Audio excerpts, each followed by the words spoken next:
merupakan bonus demografi yang perlu dijaga oleh bangsa dan negara ini untuk mencapai tujuan negara menuju Indonesia Emas di 2045. Maka dari itu silakan nanti rekan-rekan menyimak dan akan dipimpin oleh KBNPT dan kementerian terkait juga akan menyampaikan hal-hal yang sangat penting saya rasa untuk bisa diamplifikasi oleh rekan-rekan sebagai suatu informasi yang intens dan ini menjadi suatu alert kita bersama. Kami persilakan untuk waktu kepada Kepala BNPT dan kami persilakan. Terima kasih kepada Karopenmas Polri, Pak Brigjen Trunojoyo, dan Assalamualaikum warahmatullahi wabarakatuh. Salam sejahtera buat kita semua, Om Swastiastu, Nama Budaya, Salam Kebajikan. Yang saya hormati rekan-rekan media, terima kasih atas kehadiran dan waktunya. Hari ini kami hadir bersama-sama kementerian lembaga untuk memberikan penjelasan tentang penanganan anak ya terpapar konten kekerasan di ruang digital, dan ini merupakan langkah-langkah deteksi dini ya atau early warning ya bahwa telah terjadi fenomena di ruang digital ya tentang terpaparnya anak-anak dengan konten-konten kekerasan. Jadi ini agak berbeda dengan yang sebelumnya, bahwa sebelumnya kami aparat penegak hukum dan Densus 88 telah melakukan upaya penanganan terhadap 112 anak yang terradikalisasi melalui online. Nah, hari ini kami kenapa ini juga menjadi perhatian khusus ya, karena anak-anak ini terpapar konten kekerasan di ruang digital, khususnya di grup True Crime Community ya. Anak-anak ini memang kalau nggak ditangani ya, jadi kalau dalam fase sebelum terorisme itu akan masuk kepada ekstremisme, kemudian radikalisme, kemudian terorisme. Nah, ini adalah tahap fase awal. Sejak dini kalau tidak ditangani dengan serius dan tidak sinergi dan kolaborasi kementerian lembaga, ini akan menjadi ancaman ke depannya, khususnya ancaman terorisme. Mungkin rekan-rekan akan mengetahui, nanti kami akan memberi kesempatan kepada rekan kita Densus 88 Anti Teror Polri yang akan memberikan temuannya dan hasil pendalamannya. Kemudian kami tadi rapat sudah menentukan langkah-langkah ke depan, dan kami BNPT ini akan mengkonstruksikan di dalam kegiatan yaitu rencana aksi nasional pencegahan dan penanggulangan ekstremisme berbasis kekerasan yang mengarah kepada terorisme, yang mana tahun ini mudah-mudahan akan ditandatangani oleh Bapak Presiden melalui peraturan Presiden, dan ini sekarang masih masuk ke dalam Mensesnek. Mudah-mudahan tahun ini segera diterbitkan untuk menangani langkah-langkah deteksi dini ataupun dalam konteks kebijakan adalah perlindungan dan pendampingan psikososial non penegakan hukum ya, istrinya non represif, sehingga ini makanya hadir juga hari ini juga lengkap. Kami ada Kementerian Pendidikan Dasar Menengah, kemudian KPAI, ada Mendagri, ada Menko Polkam, Densus dan Komdigi. Ini menunjukkan bahwa kita bersama-sama akan melakukan upaya pencegahan secara komprehensif dan menyeluruh. Untuk itu kami persilakan kepada Densus 88 untuk menjelaskan bagaimana anak-anak ini bisa terpapar konten kekerasan di grup True Crime Community. Silakan Densus 88.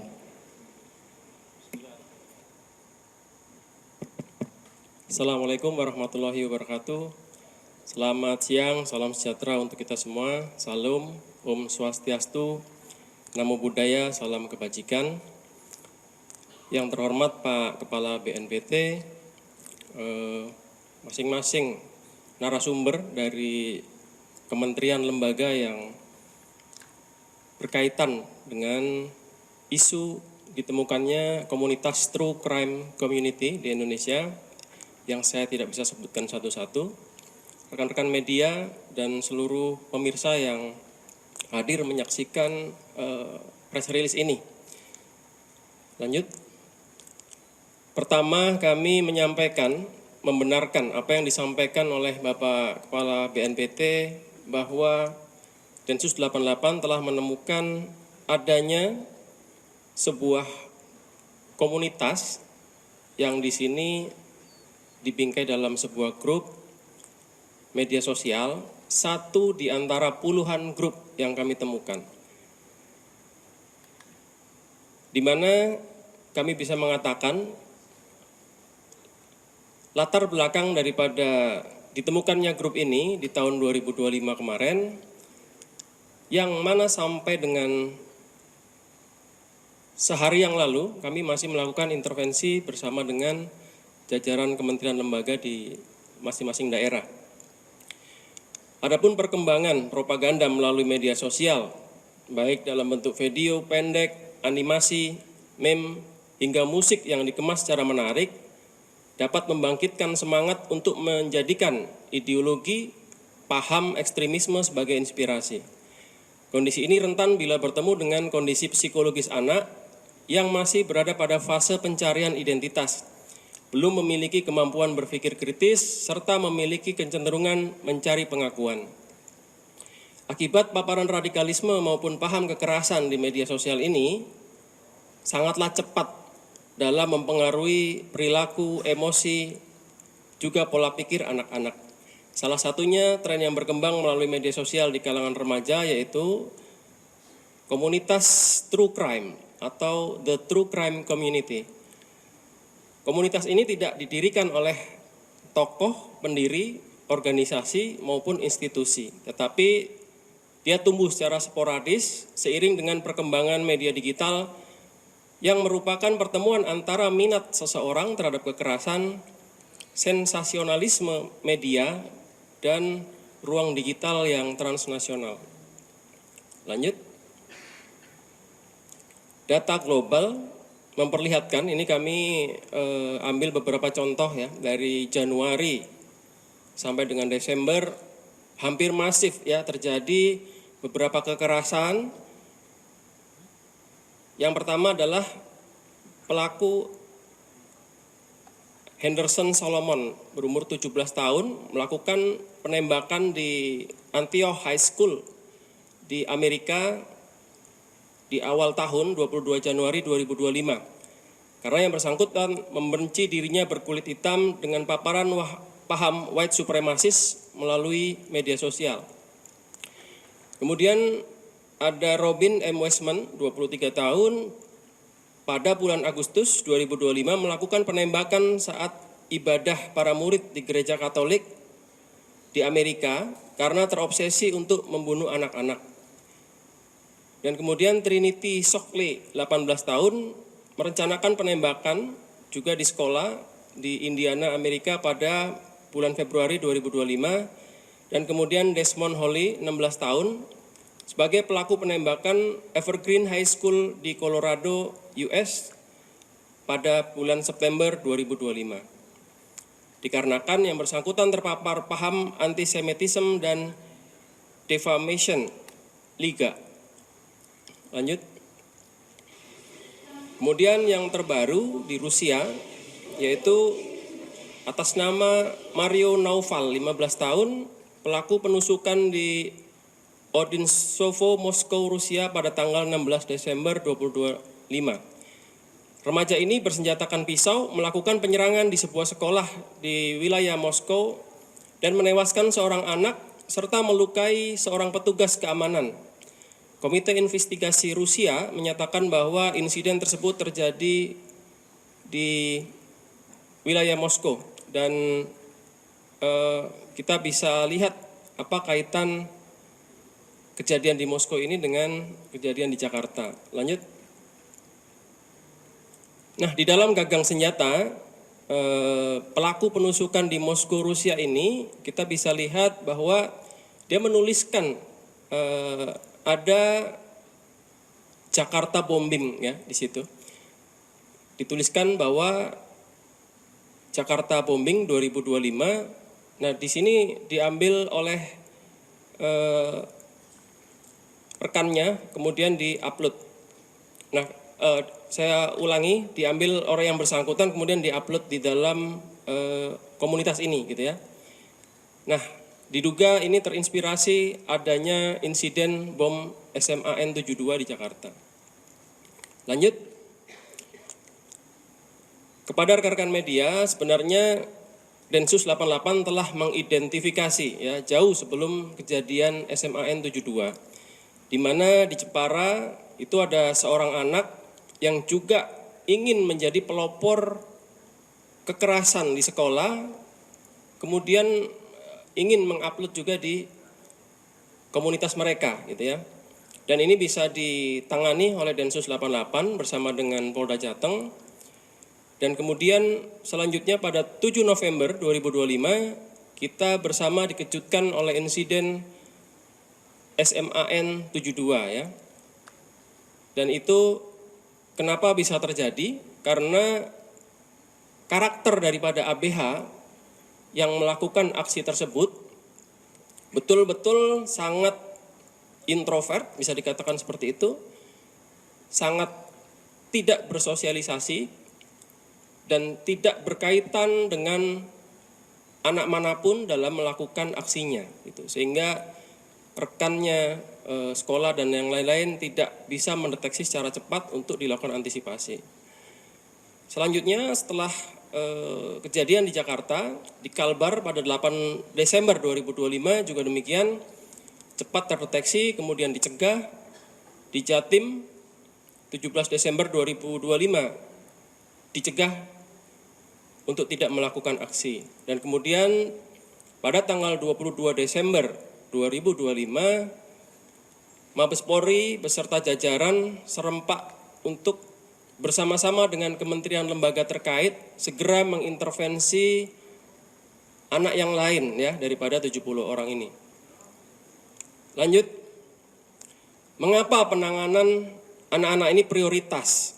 Dari interview yang dilakukan oleh penyelidik, kami menemukan bahwa anak-anak ini di dalam wilayah yang berbeda berencana untuk melakukan bunuh diri setelah meledakkan beberapa kelas ya. Di sini disebutkan kelas 7, kelas 8, kelas 9, lalu membantai guru, mensabotase CCTV. Sasaran aksinya adalah teman sekolah dan guru. Mengajarkan kepada para member grup yang mereka miliki untuk membuat bom, salah satunya bom pipa. Mengajarkan kepada member grup untuk membuat peluru. Ikut serta dalam pembicaraan bagaimana membuat pipa menjadi barang yang berbahaya dan mematikan.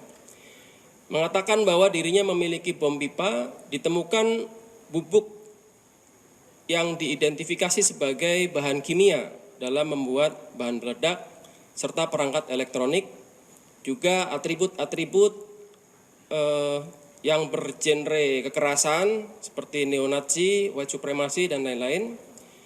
Kemudian juga beberapa sudah melakukan pembelian replika senjata.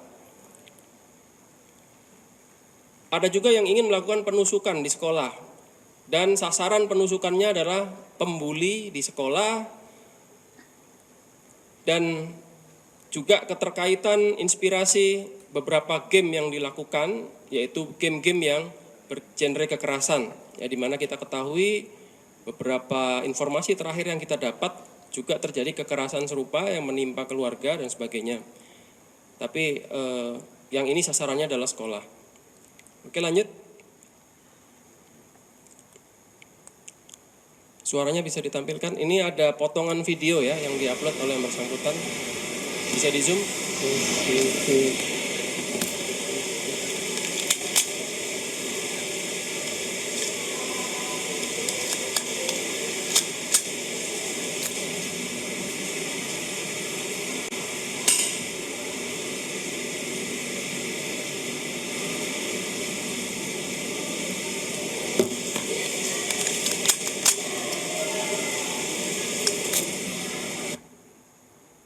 Oke, dikembalikan. Baik, jadi itu adalah adegan dari salah satu anak yang ada di Jawa Tengah. Yang bersangkutan sebelum memulai aksi melakukan simulasi dulu untuk gambaran ya, ketika melakukan aksi yang bersangkutan bisa merencanakan, dan ini juga menjadi yang bersangkutan ingin menjadi trigger atau menjadi pelopor dari kekerasan yang dilakukan atas nama TCC.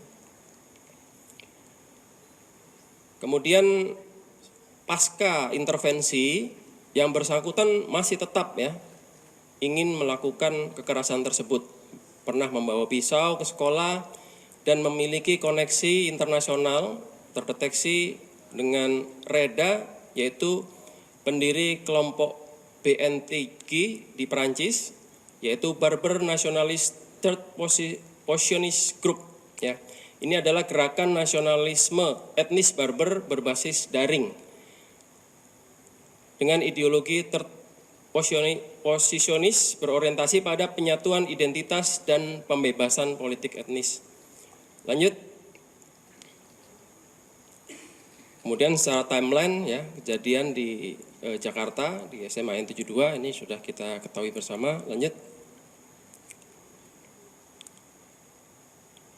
Oke, dan ada kecenderungan meniru, copycat, walaupun tidak secara penuh melakukan kekerasan atas dorongan ideologinya, akan tetapi ketika aksi itu terjadi ya, kurang lebih sama bahayanya dengan perilaku yang terdorong oleh ideologi.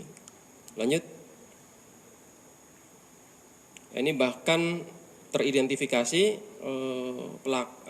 ABH ya di SMA N72 berpose setelah kejadian itu seperti salah seorang pelaku yang di Rusia. Jadi memetiknya begitu mirip. Lanjut.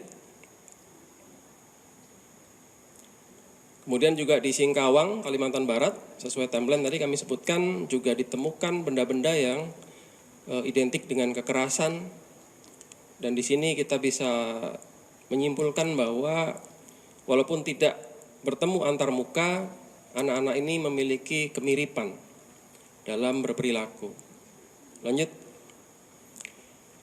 Adapun sebaran wilayah yang teridentifikasi sebagai member group True Crime Community ada 70 anak di 19 provinsi ya.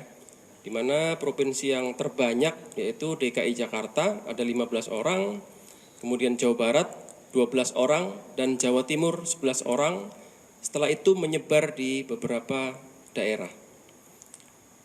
Terhadap 70 anak ini kurang lebih 67 orang sudah dilakukan asesmen, mapping, konseling dan sebagainya dengan berbagai stakeholders yang ada di masing-masing wilayah. Lanjut. Adapun sebaran usia daripada 70 anak ini rentang dari 11 sampai dengan 18 tahun dan didominasi oleh umur 15 tahun ya. Jadi transisi antara SMP ke SMA. Lanjut. Dari mapping dan asesmen yang dilakukan bersama bisa diidentifikasi bahwa ada penyebab yang memicu anak-anak bergabung dengan komunitas ini. Salah satunya adalah terjadinya perundungan. Rata-rata yang bersangkutan merupakan korban bullying di sekolah atau di lingkungan masyarakat, jadi di luar sekolah. Kemudian broken home, rata-rata orang tuanya bercerai, meninggal dunia, kurang perhatian, keluarga tidak harmonis, trauma di dalam keluarga, atau kerap menyaksikan kekerasan di rumahnya. Kemudian kurang perhatian, orang tua terlalu sibuk, kurang teman dan butuh apresiasi. Jadi di sini mereka merasa memiliki rumah kedua ya, karena di dalam komunitas ini aspirasi mereka bisa didengarkan oleh rekan-rekannya, bisa terjadi interaksi, dialog dan saling memberikan rekomendasi atau masukan untuk menyelesaikan solusinya masing-masing, tentunya dengan kekerasan-kekerasan tersebut. Kemudian adanya akses device berlebihan. Ini rata-rata yang ditemukan dari gawai yang telah dipelajari oleh tim penyelidik di lapangan. Rata-rata mereka terlalu sering menggunakan gadget, ya bisa dikatakan abuse. Dan selanjutnya salah satunya selain terpapar oleh konten kekerasan ini, yang bersangkutan juga terpapar video-video pornografi, beberapa kejadian dan perilaku menyimpang yang lain, ya. Ini juga ditemukan di dalam galeri anak-anak ini. Lanjut. Simbol-simbol yang digunakan, ini kami temukan di dalam buku catatan, atribut, pakaian, kemudian grup atau mungkin komunitas digital mereka menggunakan simbol-simbol ini. Barangkali ini hal baru, tetapi ini juga bisa digunakan untuk mengidentifikasi pola perilaku dan pola pikir anak. Karena beberapa simbol yang mereka gunakan ini memang sudah masif, ya, di Eropa, di Amerika maupun di Australia dan di beberapa negara lain. Ada komunitas atau kelompok yang menggunakan simbol-simbol ini sebagai lambang pergerakan. Kemudian sekali lagi untuk anak-anak kita ini, mereka tidak menganut paham ini secara penuh atau total, ya. Mereka hanya menjadikan ini sebagai inspirasi dan tadi rumah kedua bagi mereka. Lanjut. Nah, ini benda-benda yang kami temukan bersama stakeholders di lapangan. Ada replika senjata api dan busur dengan ciri khas mereka menulis pahamnya, tokoh-tokohnya, dan beberapa narasi yang menurut mereka ini memiliki arti dan simbol di dalam replika senjatanya. Juga pisau sebagai alat kekerasan, kemudian atribut yang berbau militer yang memang kerap juga terkait dengan simbol-simbol yang telah disampaikan sebelumnya. Dan juga ada komponen elektro, bahkan bahan peledak, ya, yang teridentifikasi berbahaya. Dan tentunya ada atribut, buku, dan beberapa konten-konten yang bermuatan ideologis. Lanjut. Ini juga di beberapa daerah kami menemukan bendera Nazi, kemudian sama replika senjata, catatan mereka, dan beberapa simbol-simbol yang lain. Lanjut.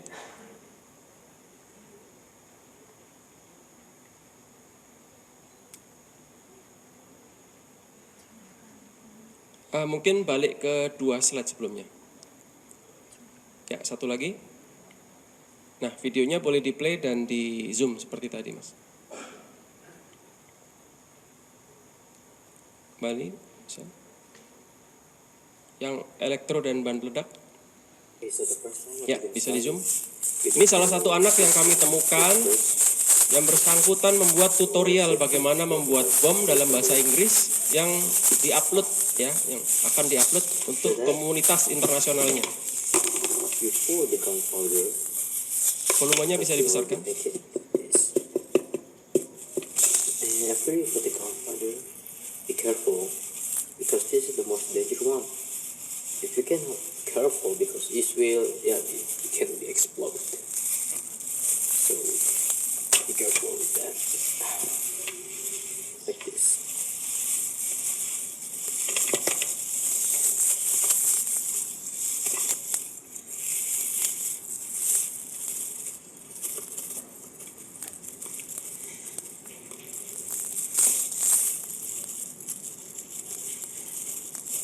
See, the reason why I will use it because it's going to be like this.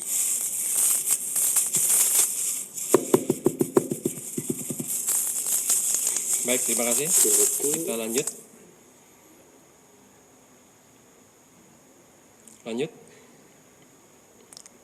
Terus,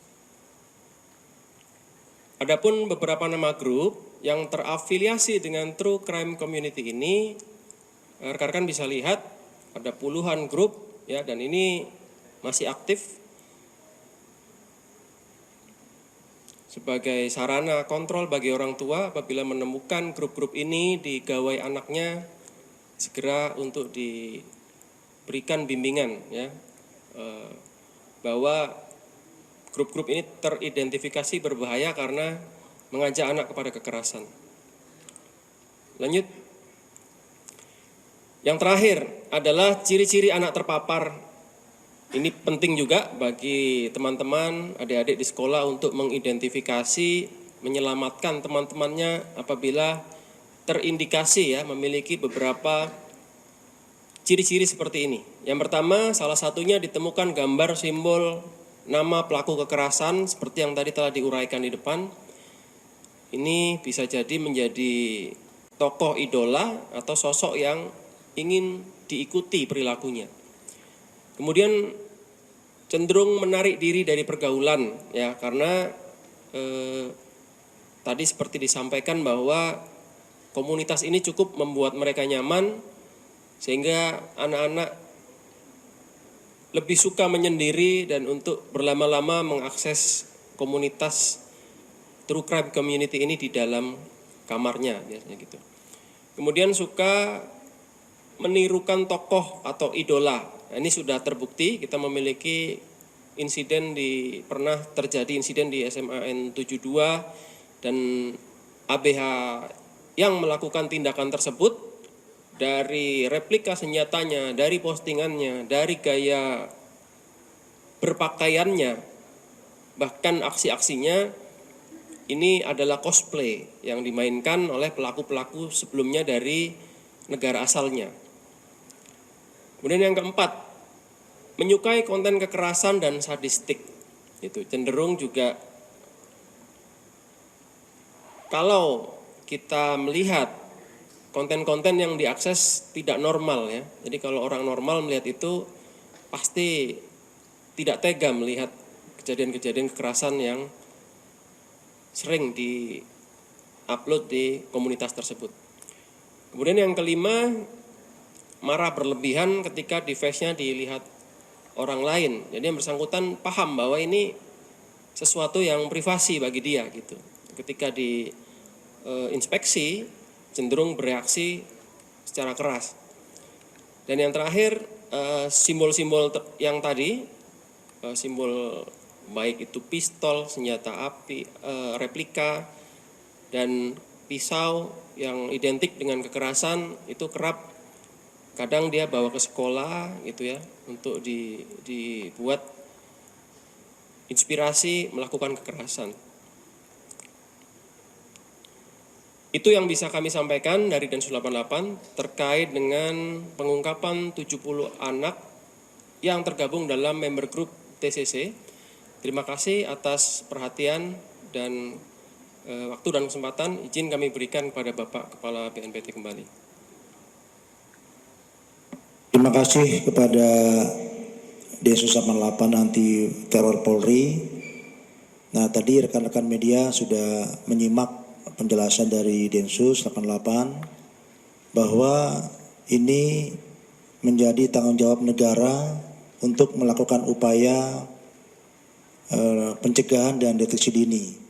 Oleh sebab itu, kebijakan kita tadi kami rapat untuk mengambil langkah-langkah pencegahan, ya, kemudian perlindungan, juga pendampingan secara psikososial, secara proporsional dan dengan pendekatan non represif ya, atau non penal ataupun non penegakan hukum. Nah, oleh sebab itu kami beri kesempatan untuk Kementerian Pendidikan Dasar dan Menengah untuk menjelaskan langkah-langkah yang tadi kami sepakati. Silakan, Pak. Terima kasih Pak Kepala BNPT, rekan-rekan media yang saya hormati. Yang pertama bahwa temuan BNPT dan Densus 88 ini akan menjadi bahan masukan dan evaluasi ya terkait dengan pencegahan dan penanganan ya terkait dengan masalah-masalah kekerasan yang ada di satuan pendidikan. Strategi yang akan kita lakukan ya terkait dengan informasi yang kita dapatkan ini adalah khususnya untuk yang penanganan yang saat ini juga sudah ditangani oleh Densus 88 dan BNPT ya terkait dengan pembinaan dan pendampingan psikososial.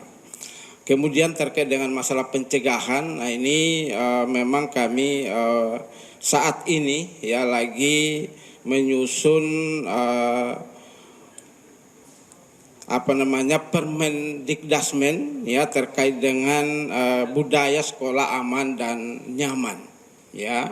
Nah, ini kita berharap bahwa warga sekolah ya yang ada terkait dengan kepala sekolah, guru, siswa yang paling utama juga dan tenaga-tenaga kependidikan ini kita melibatkan semua nanti untuk bisa melakukan deteksi dini.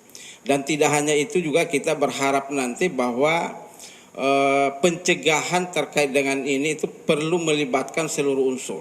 Ya, yang pertama juga tadi sampaikan bahwa itu ada keterkaitan dengan orang tua, ya kemudian sekolah, ya kemudian masyarakat juga. Ya, dan kemudian terkait juga dengan kolaborasi dengan seluruh kementerian. Ya, tadi kita sudah diskusi terkait dengan langkah-langkah yang kita akan lakukan fungsi daripada masing-masing kementerian yang terkait ya tadi termasuk dengan KPAI, Komdiji dan KPAI dan lain sebagainya. Kemudian juga terkait juga dengan media. Nah, ini juga kita berharap bahwa media ini bisa membantu kita dalam rangka terkait dengan sosialisasi terkait dengan kekerasan atau konten-konten yang terkait dengan kekerasan yang bisa berdampak negatif kepada anak didik kita. Kemudian juga kita berharap juga ya ini kami ke depan juga ini untuk mengoptimalkan peran dari guru bimbingan dan konseling. Ya bahkan Pak Menteri itu mengharapkan bahwa setiap guru itu nanti bisa diharapkan bisa berfungsi sebagai guru bimbingan konseling ya walaupun mungkin tidak seintens yang harus dilakukan oleh guru yang memang khusus sebagai guru BP. Mungkin itu sementara Pak Kepala. Terima kasih. Assalamualaikum warahmatullahi wabarakatuh. Terima kasih Pak. Kenapa Kementerian Mendikdasmen masuk dalam tim koordinasi ya? Karena dari 70 ini semuanya anak sekolah ya, dari SD, SMP sampai SMA. Sehingga perlu ada intervensi dari Kementerian Mendikdasmen. Kemudian berikutnya lagi KPAI, silakan Bu. Terima kasih Bapak Kepala BNPT. KPAI yang pertama tentu menyampaikan apresiasi kepada BNPT dan juga Densus 88 yang sudah berhasil mengungkap temuan terkait dengan adanya penyebaran paham kekerasan yang terafiliasi dengan TCC. Kemudian yang kedua, tentu ketika bicara soal anak, kita mengetahui bersama bahwa anak ini adalah kelompok yang berada dalam fase tumbuh kembang yang rentan, mudah dipengaruhi dan belum memiliki kemampuan untuk berpikir secara kritis dan utuh, sehingga kemudian mudah terpapar berbagai konten negatif di media sosial dalam hal ini seperti yang tadi disampaikan oleh Densus 88. Nah, tentu dalam hal ini anak adalah korban. Sehingga tentu anak-anak ini membutuhkan perlindungan dan upaya-upaya penanganan yang berbasis pada kepentingan terbaik bagi anak.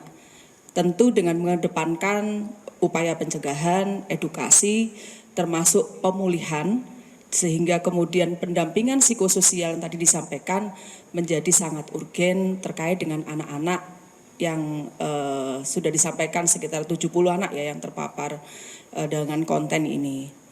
Kemudian berikutnya, mengingat tadi latar belakang anak-anak yang kemudian terpapar dalam kelompok komunitas TCC atau paham TCC ini,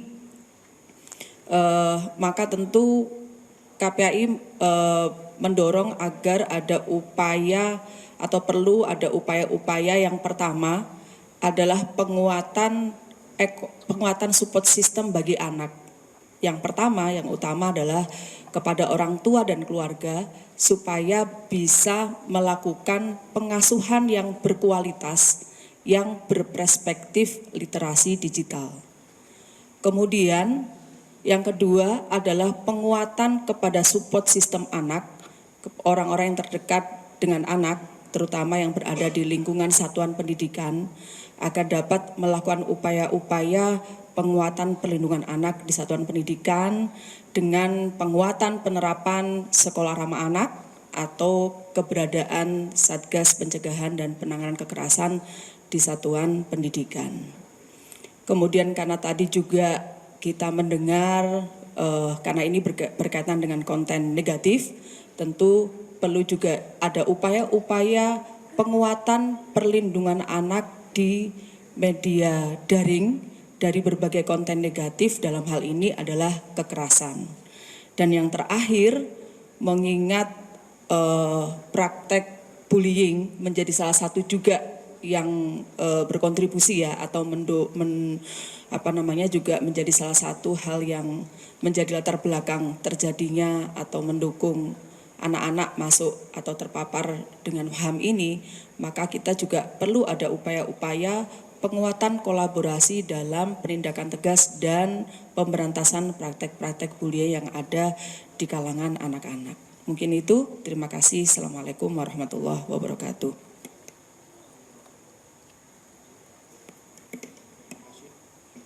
Terima kasih dari KPAI. Selanjutnya dari Kemensos, silakan Pak.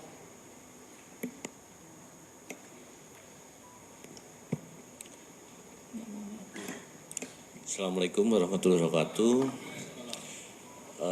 Terima kasih, dan kami tentunya mengapresiasi dan memberikan hormat yang setinggi-tingginya kepada BNPT dan Densus 88 sehingga teridentifikasi adanya terpaparnya anak-anak dalam kasus ini. Di sini Kementerian Sosial memandang sangat serius terhadap kasus ini, sehingga anak-anak yang terpapar ini kita sepakat tadi dengan KPAI bahwa mereka adalah korban, sehingga perlu dilakukan pemulihan untuk mereka dan juga perlindungan tentunya, dan tidak melalui dalam bentuk penghukuman. Kemudian Kementerian Sosial, kami melalui unit pelaksana teknis kami, sentra-sentra terdapat 32 sentra di seluruh Indonesia, siap untuk menangani. Selaku tupoksi kami adalah melakukan rehabilitasi sosial terhadap anak tersebut, dimulai dengan kita melakukan asesmen psikososial, kemudian pendampingan, kemudian bagaimana mereka nantinya akan kembali kepada masyarakat, sekolah atau keluarga. Tentunya kami dalam penanganan itu juga melibatkan atau penanganan pemahaman kepada orang tuanya, guru dan lain sebagainya, untuk mereka bagaimana mengajak anak tersebut agar bisa kembali pulih, tidak terpapar oleh konten-konten tersebut. Kemudian dari Kementerian Sosial juga melakukan ini tentunya dengan kolaborasi dengan berbagai pihak, dan ini yang sudah kami lakukan berkali-kali untuk bagaimana kolaborasi antar seluruh pihak, baik itu pemerintah pusat maupun pemerintah daerah, dan tentunya dalam hal ini ada dengan dari Densus 88 dan PT. Ini menjadikan anak-anak bisa kembali ke masyarakat, dan kami berharap dan mendorong untuk adanya literasi terhadap digital dan adanya ruang aman untuk bagaimana mereka menggunakan digital. Dari Kementerian Sosial, terima kasih. Wassalamualaikum warahmatullahi wabarakatuh. Terima kasih dari Kemensos. Ini karena 70 anak ini yang terpapar konten radikal konten kekerasan di ruang digital, tersebar di berbagai provinsi. Ini juga hadir dari Kemendagri, mungkin bisa menyampaikan Pak, silakan Pak.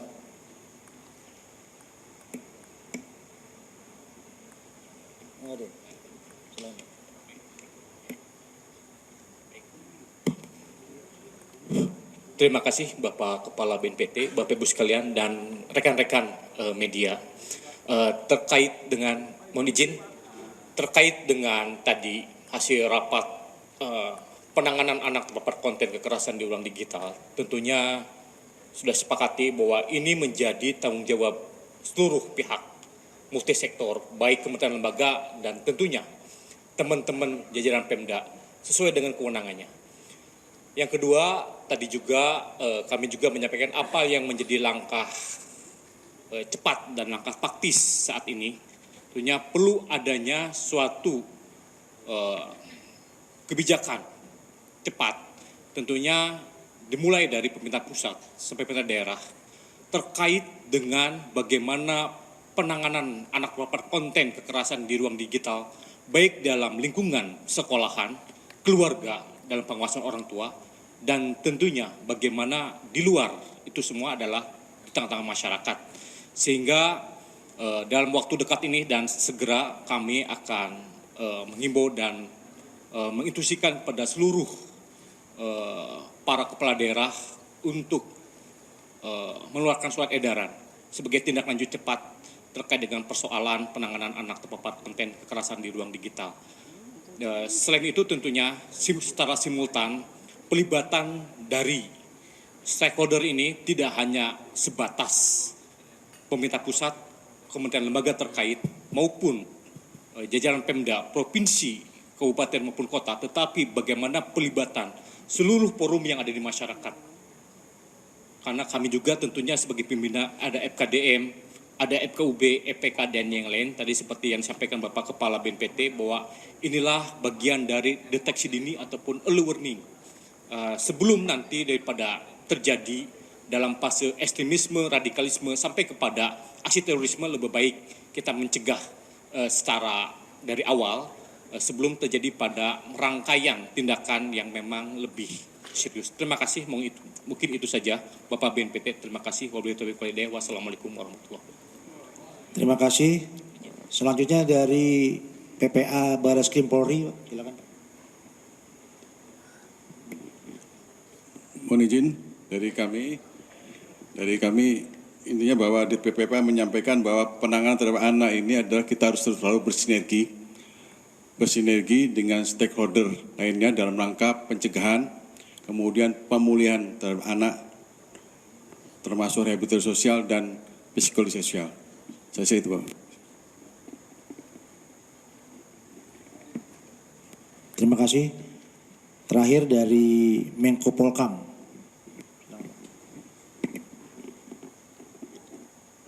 Dari Kemenko Polkam intinya adalah akan mendorong kementerian-kementerian terkait, kementerian lembaga terkait dalam rangka melakukan penanganan anak-anak yang terpapar konten kekerasan di ruang digital melalui kebijakan-kebijakan yang akan dilaksanakan secara linear di masing-masing kementerian tersebut, karena ini sudah menjadi atensi dan memprihatinkan.